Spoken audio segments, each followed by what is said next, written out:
អាបញ្ញាពេលនោះដាវមុនីកាប់មិនត្រូវបញ្ញាឡើយហាក់ដូចជាមានរបាំងបារមីការពារហេតុអីកាប់វាមិនមុត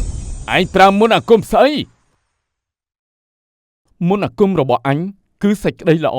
និងភាពស្មោះត្រង់យកទៅអញឲ្យយកទៅអាបញ្ញាឯងណៃណាចេញមកតតាំងជាមួយអញមកកុំលួចខ្សឹបដាក់ទៅជាអញបែបនឹងអីអូយកុំទាញជើងអញអីអូយលែង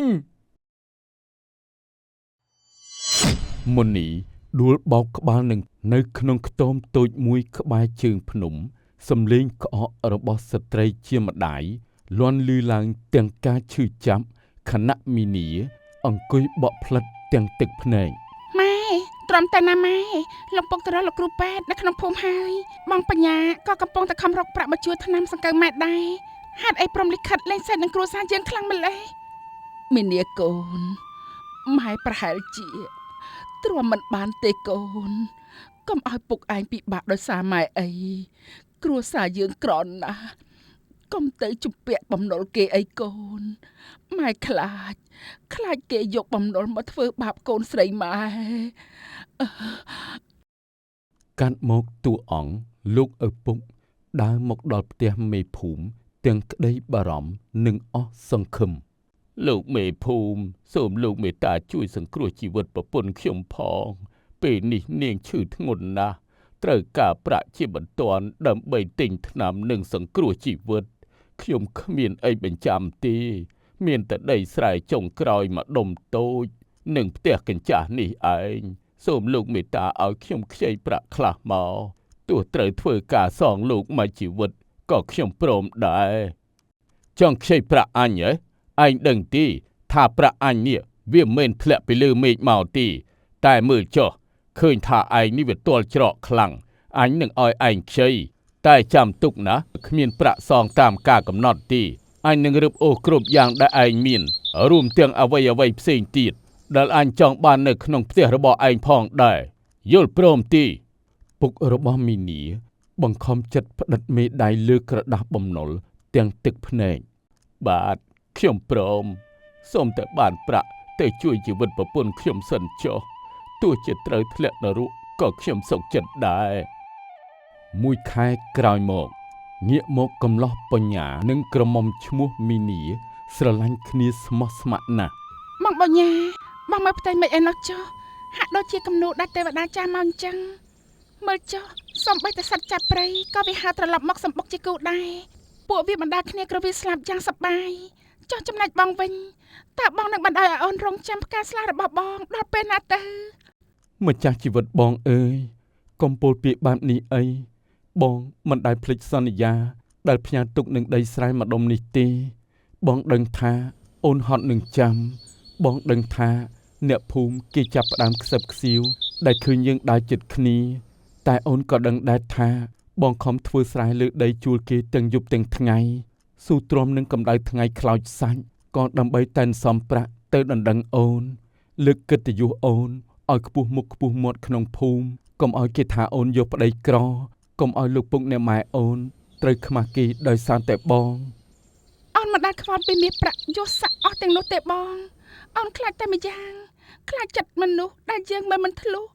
បងដឹងទេនេះមនីកូនលោកមេភូមិគេតែងតែប្រើក្រសែភ្នែកចម្លែកមកមើលអូនគេមានទាំងអំណាចមានទាំងទ្រព្យបើគេចង់បានអ្វីគេច្បាស់ជាយកឲ្យបានអូនភ័យណាស់បងត្រូវទៅសន្យានឹងអូនថាទោះជាមានរឿងអីកើតឡើងក៏បងមិនបោះបង់អូនចោលដែរបងសន្យាទោះបីភ្នំរលំក៏ចិត្តបញ្ញាម្នាក់នេះមិនប្រែកលាស់ចេញពីអូនឡើយបងនឹងការពារអូនឲ្យអស់ពីសមត្ថភាពទោះជាត្រូវបដូរដោយជីវិតក៏បងមិនឲ្យនរណាមកបំបាយយើងបានដែរជឿជាក់លើបងចុនណាមិនយូរទេផ្កាស្លារបស់បងនឹងហែកចូលដល់របងផ្ទះរបស់អូនជាមិនខានកាត់មកតួអង្គនីមនីដែលលួចស្ដាប់ដោយក្តៅក្រហាយកំហឹងពុះកញ្ជ្រោលពេញទ្រូងសាយទៅសប្បាយអស់ចិត្តចុះណាអបញ្ញាមីនីពួកឯងស្មានថាអាចបានក្រាបក្បាលដល់កន្ទេលជាមួយគ្នាយ៉ាងងាយហ៎យល់សពទៅបើអញមនីមិនបានសុខ ពួកឯងកុំសង្ឃឹមថានឹងមានជីវិតរស់នៅតទៅទៀតនោះនាយមនីរៀបចំផែនការខ្មៅងងឹតលោកពុកមើលចុះនេះជាបញ្ជីបំណុលដែលឪពុកមីនីជំពាក់យើងខ្ញុំចង់ឲ្យលោកពុកប្រើกระดาษមួយសន្លឹកនេះធ្វើជាច្រវាក់ចងជើងមីនីឲ្យមកខ្ញុំបើវាមិនព្រមមកតាមសម្រួលទេយើងនឹងរឹបអូសផ្ទះនិងដីស្រែចុងក្រោយរបស់ពួកវាឲ្យខ្ទេចកុំឲ្យវាមានដីកប់ខ្មោចឲ្យសោះឯងកុំរំអីកូនពុកក្នុងភូមិនេះនរណាមានប្រាក់អ្នកនោះគឺជាស្ដេចបើឪវាគ្មានប្រាក់សងទីវានឹងត្រូវប្រគល់កូនស្រីវាមកដូរតាមច្បាប់ភូមិយើងនឹងចាត់ការរឿងនេះឲ្យបានសម្រេចទោះបីជាត្រូវបង្ខំឲ្យវាដាច់ដង្ហើមស្លាប់ក៏ពុកមិនខ្វល់ដែរល្អណាស់លោកពុកខ្ញុំចង់ឃើញអបញ្ញាវាសម្រក់ទឹកភ្នែកឃើញមនុស្សដែលវាស្រឡាញ់ត្រូវមកក្រាបក្បាលលើខ្នើយជាមួយខ្ញុំអបញ្ញាឯងត្រៀមខ្លួនទៅថ្ងៃរៀបការរបស់អញគឺជាថ្ងៃបុណ្យសពរបស់ស្នេហាឯងកុំសង្ឃឹមថានឹងរត់រួចឲ្យសោះព្រោះអញនឹងតាមចង់ឲ្យឃាតឯងមិនឲ្យឃើញពន្លឺថ្ងៃឡើយនាយមនីជិះសេះនាំគ្នាត្រឡប់មកវិញរារាំងផ្លូវបញ្ញាដែលកំពុងភ្ជួរស្រែ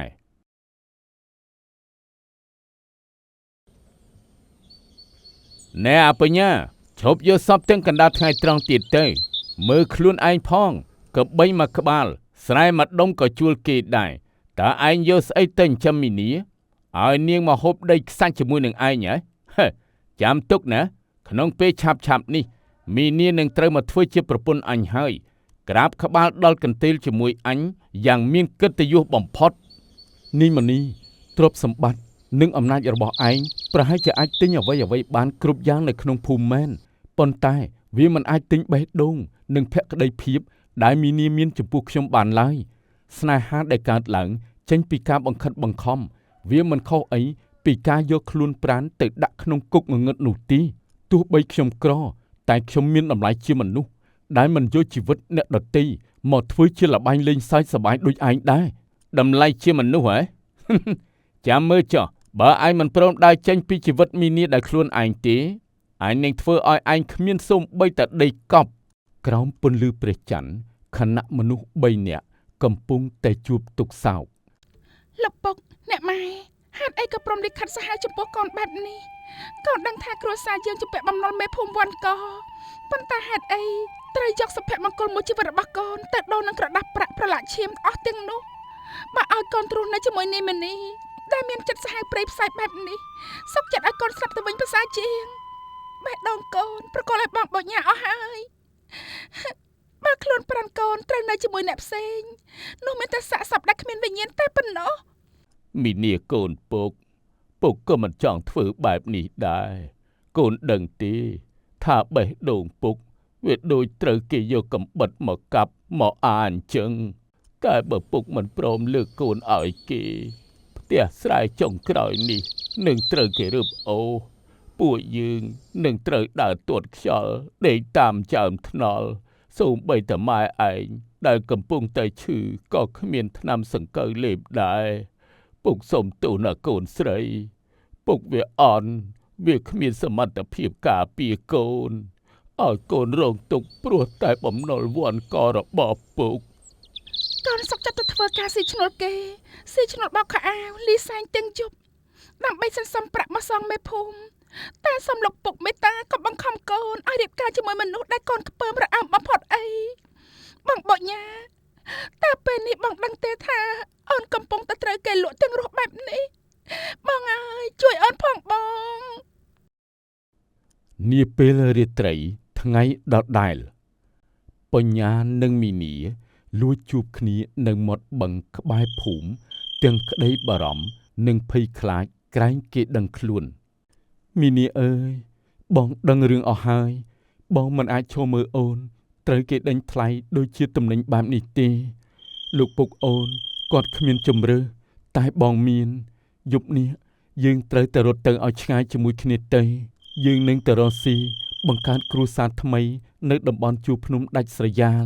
ទីនោះគ្មានមេភូមិគ្មានបំណុលហើយក៏គ្មាននាយមនីមកតាមបំបែកយើងបានឡើយចាបងអូនមិនខ្លាច យភាពលំបាកទេទោះត្រូវដេកលើស្មៅផឹកទឹកសន្សើមក៏អូនសុខចិត្តដែរ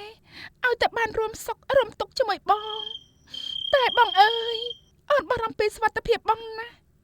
នេះមនីគេមានគ្នាច្រើនបើគេដឹងថាបងនាំអូនរត់គេច្បាស់មិនទុកជីវិតបងឡើយបងត្រូវសន្យានឹងអូនថាបើទោះជាមានរឿងអ្វីកើតឡើងបងត្រូវទៅរត់យកជីវិតខ្លួនឯងឲ្យរួចកុំបារម្ភពីអូនអីសំលេងជើងសេះដេញតាមពីក្រោយបញ្ញានិងមីនីយ៉ាងរន្ធត់ពួកឯងទៅណាមិនរួចទេអបញ្ញាឯងហ៊ានណាស់ចង់លួចនាំកូនក្រមុំអញរត់ផងហ៎អាចឆ្កែអនាថាដូចជាឯងនេះសំតែដេកងាប់នៅក្នុងព្រៃជ្រៅនេះឯងពួកឯងដេញតាមវាឲ្យទាន់កុំឲ្យវាលូតទឹកស្ទឹងរួចឲ្យសោះចាប់អបញ្ញាវាយឲ្យបាក់ដៃបាក់ជើងរួចយកមីនីត្រឡប់ទៅវិញឲ្យអញមីនីកុំងាកក្រោយរត់ទៅមុខទៀតទៅអូនជិតដល់មាត់ទឹកហើយបើឆ្លងទឹកស្ទឹងនឹងបានពួកវាពិបាកតាមយើងណាស់បងនឹងនៅរៀងផ្លូវពួកវាឲ្យអូនត្រូវទៅរត់ឲ្យរួចកុំបារម្ភពីបងអីអើយអត់ទេបងអូនមិនអាចទុកបងចោលទេមើលចុះបងអើយពួកវាឡំពាត់យើងចិត្តអស់ហើយមនីឯងសាហាវណាស់ហេតុអីក៏ឯងមិនទុកផ្លូវរួចឲ្យពួកយើងខ្លះយើងស្អប់ឯងណាស់ស្អប់មែនទេល្អបើនាងស្អប់យើងនឹងធ្វើឲ្យនាងរឹតតែឈឺចាប់ទ្វេដងថ្ងៃនេះជាថ្ងៃស្លាប់របស់អបញ្ញាហើយក៏ជាថ្ងៃដែលនាងត្រូវឃើញវាដេកក្នុងថ្លុកឈាមនៅចំពោះមុខនាងដែរចាំមើលចុះតើស្នេហាដ៏បរិសុទ្ធរបស់ពួកឯងវាអាចទប់ទល់នឹងកំហឹងអាឃាតរបស់យើងបានឬអត់នាយមនីនិងបពពួកក៏ស្ទុះមកព្រួតគ្នាវាយបញ្ញាយ៉ាងសាហាវប៉ុន្តែមនីត្រូវគេចាប់ឃាត់ខ្លួនមើលទាំងទឹកភ្នែកមនីឯងអាចវាយកំទេចរូបកាយរបស់យើងបានឯងអាចយកជីវិតយើងបានតែឯងគ្មានថ្ងៃឈ្នះចិត្តស្រឡាញ់ដែលមីនីមានចំពោះយើងឡើយសម្រាប់យើងចុះបើការស្លាប់របស់យើងអាចបដូរយកសេរីភាពឲ្យមនុស្សស្រីដែលយើងស្រឡាញ់បានយើងសុខចិត្តស្លាប់ដោយមិនស្ដាយក្រោយទេមីនីបងសុំទោសដែលនាំអូនមកស្លាប់ជាមួយបងរស់នៅឲ្យបានល្អណាទេបងបញ្ញាកុំទុកអូនចោលអីបើបងស្លាប់អូនក៏មិនរស់នៅជួបមុខពួកអដិរឆានដូចជានេះមនីដែរមនីឯងសាហាវជាងសត្វកំណាចទៅទៀតឯងសម្លាប់មនុស្សដែលគ្មានអាវុធនៅក្នុងដៃចាំមើលចុះជាតិក្រោយឬជាតិណាក៏ដោយយើងនឹងតាមចងអាឃាតឯងមិនឲ្យឯងបានជួបក្តីសុខសំបីតែមួយដង្ហើមឡើយយើងនឹងឲ្យឯងសងឈាមមនុស្សដែលយើងស្រឡាញ់ទ្វេដងវិញមុនីលើកដំបងវាយសំពងបញ្ញារួចសើចយ៉ាងកំណាចមិនខ្វល់ពីការឈឺចាប់របស់បញ្ញានិងមីនីឡើយងាប់ទៅអបញ្ញាងាប់ទៅឲ្យឆ្ងាយពីភ្នែករបស់អញទៅភក្តីភាពរបស់ពួកឯងគឺសំតែបញ្ចប់ក្នុងថ្លុកឈាមនេះឯងមីនីឈប់យំទៅព្រោះចាប់ពីពេលនេះទៅនាងគ្មានប្តីឈ្មោះថាបញ្ញាទៀតទេមានតែប្តីឈ្មោះថាមុនីម្នាក់គត់ពួកឯងឆាប់អូសនាងទៅផ្ទះវិញកុំទុកឲ្យវាយំនៅក្បែរសាកសពអនាថានេះអីមីនីត្រូវបង្ខំឲ្យរៀបការជាមួយមុនីប៉ុន្តែនាងរស់នៅដូចរូបសំណាកដែលគ្មានព្រលឹងមិនក៏នាងមិនសើចសប្បាយខ្លះទៅមីនីមើលចុះឥឡូវនេះនាងជាប្រពន្ធរបស់កូនមេភូមិមានមាសប្រាក់ស្រោបខ្លួនមានបំរើឆ្វេងស្ដាំអាបញ្ញាវាងាប់ខ្លាយទៅជាដីបាត់ទៅហើយឈប់នឹកដល់វាទៀតទៅមាសប្រាក់របស់បងឯងគឺប្រឡាក់ទៅដល់ឈាមប្តីយើង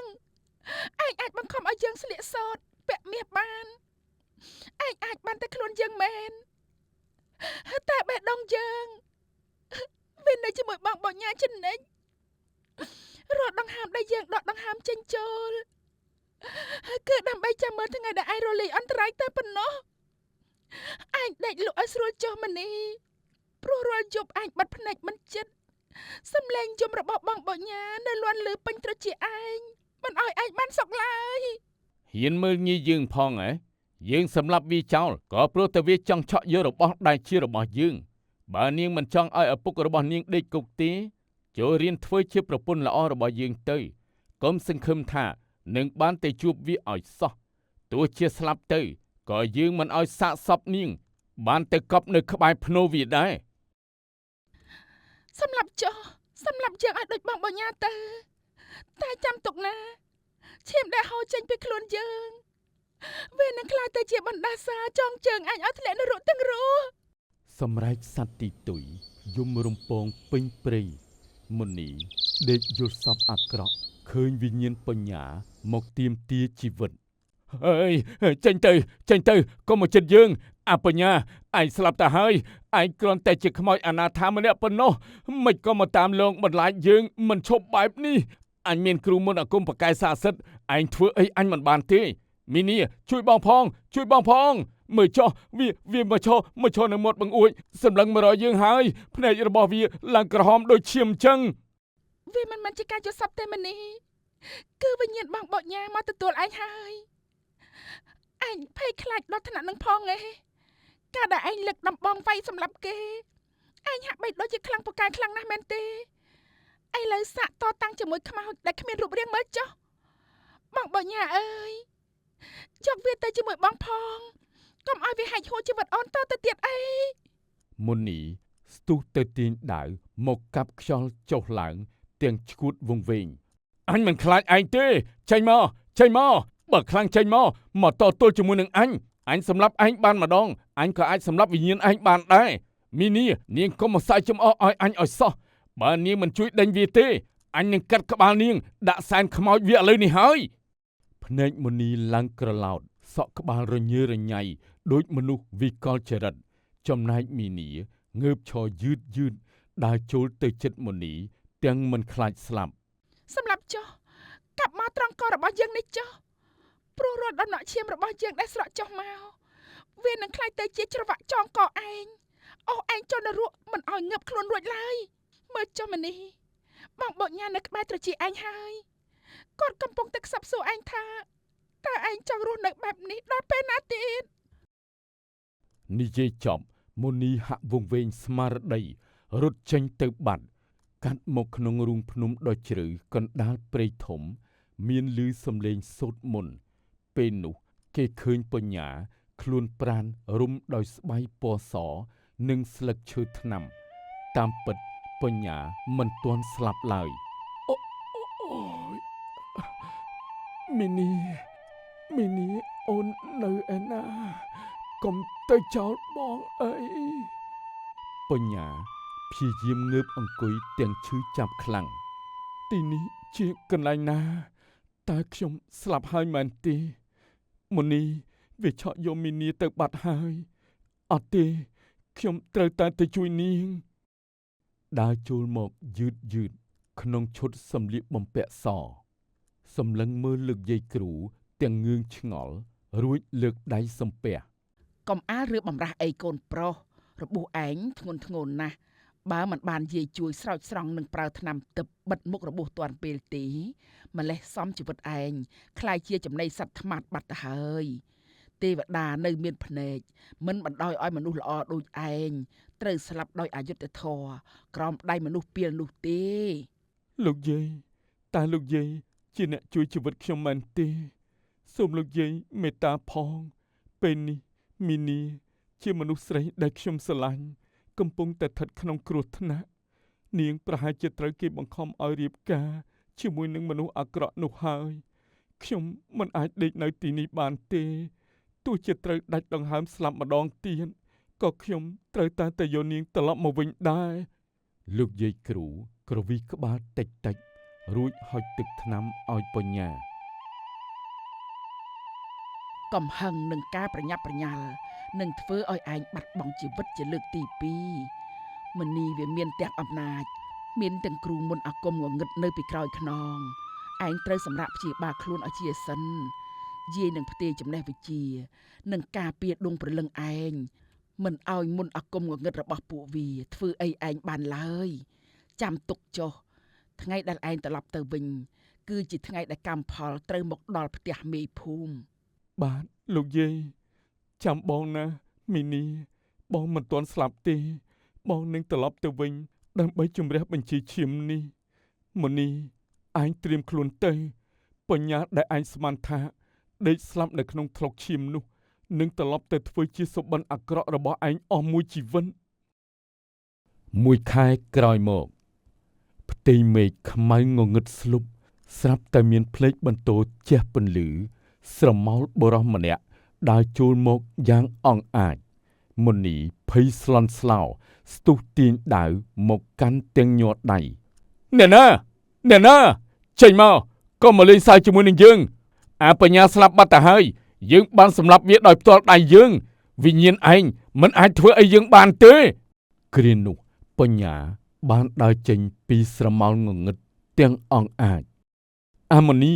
មើលមុខអញឲ្យច្បាស់អញមិនមែនជាខ្មោចដែលឯងខ្លាចនោះទេអញគឺបញ្ញាដែលឯងវាយសម្លាប់ចោលកណ្ដាលថ្លុកឈាមកាលពីយប់នោះទេវតាមិនទាន់ឲ្យអញទៅណាទេព្រោះអញត្រូវមកមើលមុខអាមនុស្សដេរឆានដូចជាឯងទទួលកម្មផលដែលឯងបានសាងមីនីស្ទុះមកអោបជើងបញ្ញាហើយយំទាំងរំភើប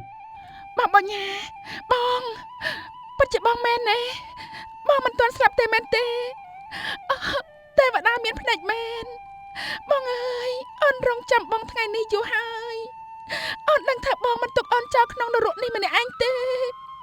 មុនីសើចបែបឈួតលីលាស្ទុះទៅកាប់បញ្ញា